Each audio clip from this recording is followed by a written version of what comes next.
Hi there, my name is Florine and I'm a developer. My name is Adrian and I'm a designer, and today we will talk about how Git is awesome.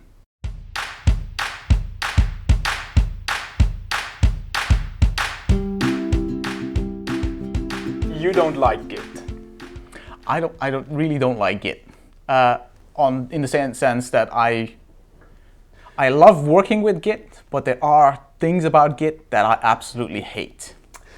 Yeah, but this whole episode, it's going to be about version control and Git. You know that, right? We talked about this. I think we talked about this, but I might have been drunk. So that's why we had to switch to ginger beer, which is my favorite design fuel. Hey, okay, why not toast to our first episode? I'd say so. Cheers. Also, cheers to you. Cheers. So, what have you been doing the last weeks? Well, I've been doing something that sort of triggered this episode, which is I've been cleaning up my archives. I've been neglecting my archives for the better part of 12 years. Most people do that. It's like, it's data.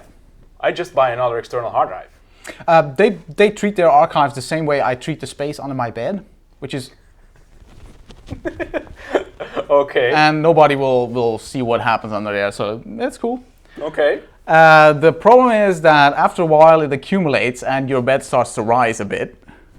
And the more I never noticed that, but okay. Okay, well, you'll find out if you keep doing that.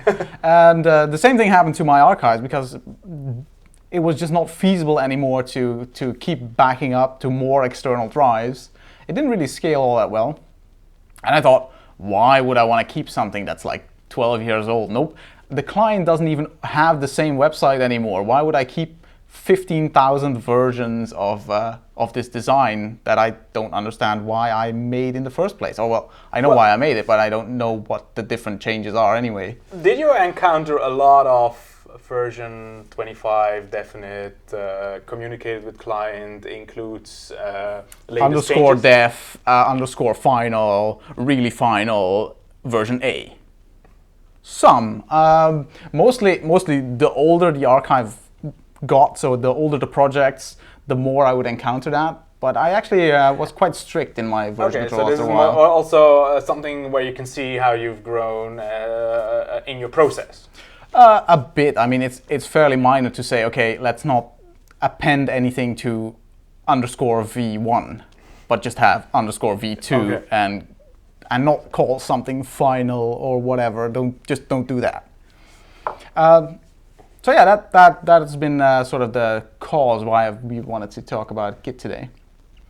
Yeah, because you don't put your Illustrator or Photoshop files into Git, right? No, I've been advised against that, namely by you.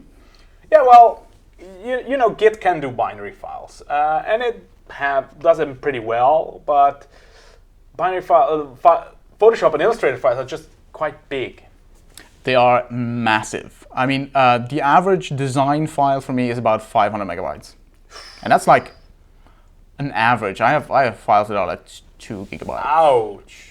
So especially like it makes no sense because the Illustrator is a vector format and it bloats, and this is mostly to do with embedding images and stuff. So there are things you can do to prevent that, but you know, to keep the versions over time so the links don't break and you have to It's gonna be expensive disk-wise. Yeah, and it gets out of control quite fast. So okay, you're not working in Illustrator and Photoshop anymore? I still am working in Photoshop and Illustrator, but I've sort of returned them to the wild so I've sort of decided to only use them what they are actually made for. They are not layout tools. Seriously, they're not layout tools. Photoshop is great for editing images, and I still use it for that. And Illustrator is great for illustrations, and I use it for that. And I also make icons and fonts and stuff in Illustrator as well. And I love them. I just don't think they are the right design tool for the web. But that's sort of a different discussion, I guess. I guess so. So back to version control. You're currently You're currently designing websites, web applications, etc. in code. Yep. So this means you have HTML files, you got CSS files, you got images, you got JavaScript files. how do you? It's not feasible to have them all underscore v1 underscore v2. That will drive you crazy. No, that is definitely not gonna work. And that's why I've been working in Git, which is really, really nice. In the sense that it helps me to keep track of what I'm doing. Okay. It helps me understand why certain changes were made, and if I write really good commit messages, then I will be able to, undo the stupid things I'm undoubtedly going to code in there to a version that is still stable, that is still usable. Okay. And that's really, really cool. That's like a big plus for me as a designer. Endless undo. Okay, so what features of Git do you use, and what do you think about Git as a tool for you as a designer? Okay, for me, Git as a tool it's very obvious to me that Git is immensely powerful. It's very, very clear. However, tool as far as a tool can go, it's rather confusing, and I think a large part of that is the way it uses language. It has a very specific vocabulary about it, and maybe that's because if I think about it, Photoshop and Illustrator, they also use very specific vocabularies that make no sense to people. But you learned that at school, right? So not so much. The vocabulary bit. Well, I went to design school in the Netherlands, and in the Netherlands they use Dutch language software. Okay, let's. So that's not really how that worked. But yeah, over time you learn what things do, and I think maybe this is the same case with GitHub or Git specifically. Is that I have been sort of transitioning my workflow towards designing in code, and that was like the big thing. You have to learn to design in code, and Git was sort of like an afterthought. It's like, yeah, that's a nice feature, but I really have to focus on HTML and CSS and JavaScript. Okay. And so maybe I didn't invest the right amount of time in it yet, and maybe I should. Okay. So when you start a design project, or when you're working on a design project, what are the common things you do with Git? In Git, I basically only use the very basic of tools. Like I use local and remote repositories, which are very simple to make. Then I obviously use commit and push and pull. Okay. And branching, but we can talk about that later. Okay, but the basics. They're pretty straightforward, right? Well, they are fairly clear. I did at first. It was a bit confusing to me that I had to commit something and then I had to do something again to get it to the server, which seemed like a redundant step. I understand now why that's necessary. It's not an open question. But at first it was like, yeah, but didn't I just do that? So. Okay, so the basics, sure. But where do you go from there? Well, where do you have problems when you're using a system like Git? The first thing that comes to mind, and something that happens a lot, is... Wait, I can guess. You're going to guess? Is Yes. this like stage magic? Or? Yeah. Okay. So Florian will mind read, and I will say it's merge conflicts. Okay, I was going to say that. Okay. This is like my number one problem with Git. I hate merge conflicts. And it's we all hate merge conflicts. Even we as developers, we have, I have been using version control systems for the better part of 15 years.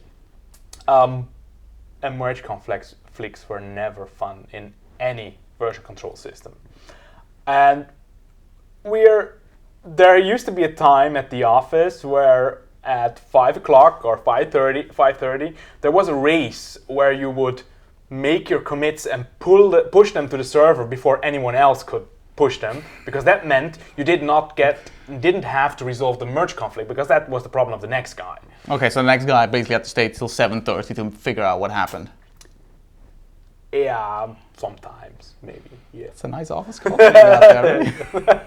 Well, I've never experienced this, by the way, but no, it's less of a problem because Now, because we are working with multiple branches and everybody has their own branch and they get merged, and then you may get merge conflict, but that's part of the process where you merge certain features into a mainline development branch. So that's part of the process, the resolving of the conflicts. That is not something you're doing at 5 o'clock in the evening just before you run out to grab a beer. So that's fair, I guess. So merge conflicts. Yeah, they can be really hard to resolve, especially if you're not very comfortable with your code. Maybe comfortable is not the right word, but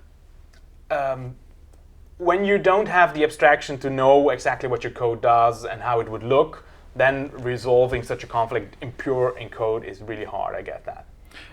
Yeah, that is a big problem for me because I'm a designer and I'm very visually oriented. So I'm comfortable comparing different comps. So I can tell what changed looking at two JPEGs or two PSDs. I can see what happened.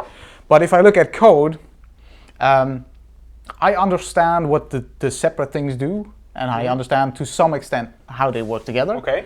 But especially if it's spread out across multiple files, and you have to, you have CSS in your HTML, and you have JavaScript interfering from somewhere, and different files for your variables that have changed, and so the change is sort of, it's not in one place, it's like distributed over the entire website, which makes it, for me, much harder to grasp what exactly is different in this new version. And what exactly is the problem in the conflict. Yeah, exactly. Okay, yeah, that can be really hard, but I guess the only solution to that is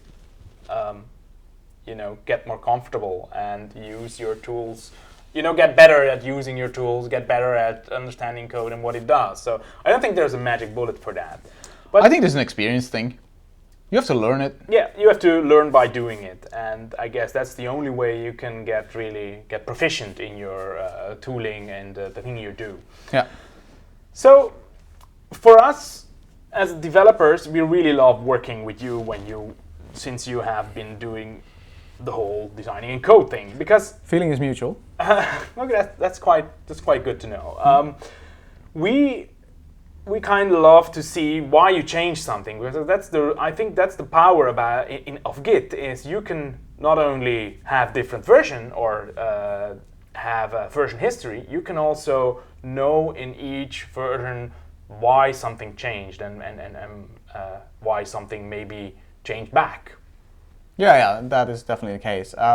It's also interesting for me to learn why developers make certain choices and why they change stuff that I made, because we usually work in an iterative process. So we start out with sketches, and then we work design code, and we work that as a group. So basically there's developers and designers and content people and UX people, and everyone is sort of massaging that until it's as good as it can be, and then it's obviously up to the developers to make it perform right and make it cross-browser compatible and all that. Okay.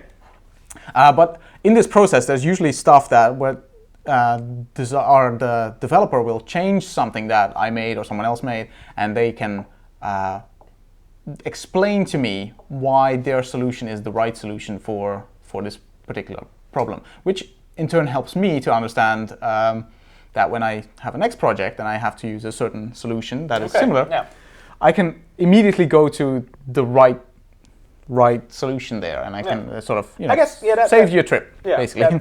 That's really helpful. So it goes both ways, the information flow. Yeah.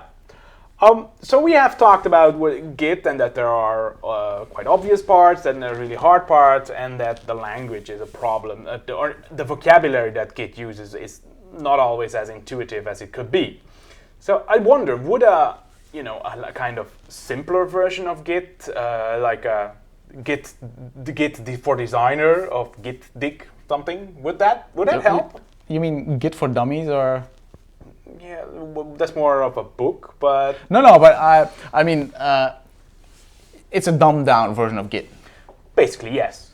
Well, that's incredibly patronizing. I don't mean your idea, but I mean that to use that, I don't think that would be good for designers, because I use source tree for Git, and when I have a problem there, even though I might not understand it, I can just tell or ask you, get on Slack, panic a bit, and then ask you, hey, I got this problem, how can I resolve this? However, I think if I were to use like a dumbed down Git that maybe uses a different vocabulary, that might be clearer to me, but not to you, because that's also an issue, then you won't be able to help me, because the errors it gives or the explanations or the simple naming of menus will not correspond to your version of Git. Okay, yeah, I guess maybe it's not that good an idea, and I kind of agree that designers are not dumb people. They have other expertise than developers, and it's a different perspective, I guess. Of course, and we should, when we work together, we should definitely make sure that we are talking about the same thing, and we shouldn't have any intermediate projects or tools in there. Yeah, and this is also why there's also not an HTML light or a design CSS in that sense. Okay. I mean, we all have to work with the same stuff. That's the only way to make it right. Yes. So,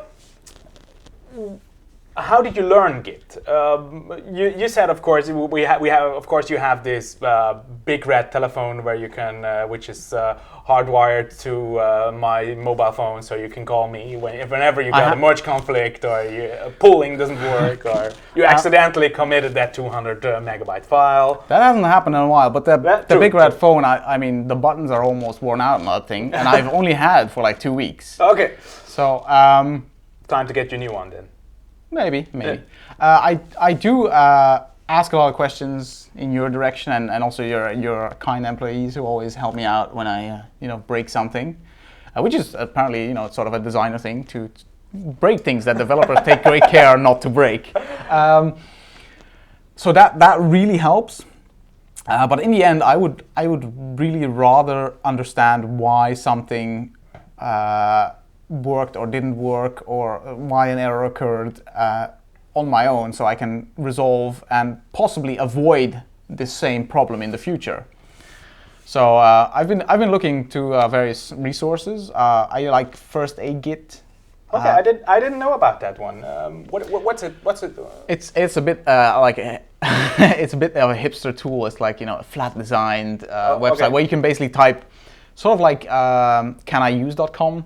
Okay. You can type a question and it'll tell you about, I think it's mostly about basic stuff to resolve that. Yeah. And that helps somewhat, but for the more complex stuff I still have to ask you. Yeah, for me as a developer, we actually, in our team, we had this problem that while Git is an immensely powerful tool, it's just a tool, and it's not means to an end, and you have to implement your workflow on top of that tool. And I think a lot of books or resources out there, they're focused on, okay, I've got a merge conflict, now what? Or I've got, I want to fix my history, what do I have to do? Instead of a more high-level approach of how should I use Git? Why should I use branches, and what should I use them for? Of course, there are some. We're at the office, we use Git Flow at the moment. But still, even within Git Flow, there are, Git Flow is a process, it's not a tool. Within Git Flow, there are so many variations and possibilities. And I think most resources out there, they just, as I said, they focus on fixing ad hoc problems, not having a guideline on how to. That's one part, because many resources focus on like, okay, you can use this to resolve X, and that's cool if you know what X is. If you know how to ask the right question, you can find out how to fix something. But that's like a large part of the problem for me, because I often don't know what something is called in Git, so I have to sort of describe it in a vague way and try to Google that and find out what happened. So it's like Where's Waldo of Git commands. Yeah, just like underscore v1000 is Where's Waldo for developers. This is the Where's Waldo for designers on Git. Okay, but you learn and you get better at it, and definitely you will build your own workflow. So I think that's definitely something that more people should work on a better workflow and a more unified workflow. It's awesome, really. Yeah, and it's really great that you can do that with Git. So I guess everybody should work, and maybe if there are resources that we can look at for better workflows, I'd really like to hear about them. Write us in the comments or email or Twitter. Yeah, because I think we should wrap up now, because we pretty much covered what we wanted to talk about. Yes, we did. And this was our first episode, so awesome. High five. So thanks for listening. Yeah, thanks for listening, and subscribe. Write us a comment. We'd love to hear from you what you thought, and please write us suggestions for topics if you have one. And we'd also like to thank DigiPaint for kindly supplying the space where we filmed this, and to Lieke Esveld of Esveld Photo, or Camera Woman and Light Master. So thank you very much. Thank you.